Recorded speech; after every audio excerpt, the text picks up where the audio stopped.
সকালবেলা পাখির ডাক। রবির চায়ের দোকানে সবাই আড্ডা দিচ্ছে। ছেলেটির নাম রবি। সে 15 বছরের। তার বাবা মা কেউই নেই। সে একাই একটি চায়ের দোকানে চা বিক্রি করে। পাড়ার লোকেরা তার দোকানে সকাল বিকাল আড্ডা দেয় এবং চা খায়। পাড়ার লোকজন বলতে লাগলো, রবি, তুই দারুণ চা বানাস, তোর হাতের চায়ের অতুলনীয় স্বাদ। আমাদের গ্রামে একটাও হোটেল নেই, দূর দূরান্ত 3টি গ্রামে একটাও হোটেল নেই। তোর এই হাতের এত চায়ের স্বাদ, তুই তো একটা হোটেল খুলতে পারিস, আমরা সবাই খেতে যাবো। রবিও ভেবে দেখে। তাই সে পরের দিন থেকেই তার রান্নাঘরে গিয়ে সে সব রকমের রান্না করতে থাকে।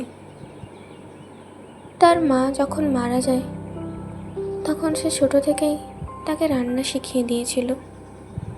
সে মাছের ঝোল, রুটি তড়কা, এমনকি বিরিয়ানিও রাখবে বলে ভাবে।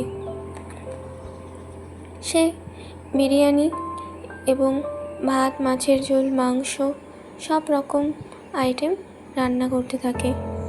তার খাবারের সুগন্ধ চারিদিকে ছড়িয়ে পড়ে। এরপর সে একটি দোকান ভাড়া নেয় এবং সেখানে সে তার হোটেল শুরু করে।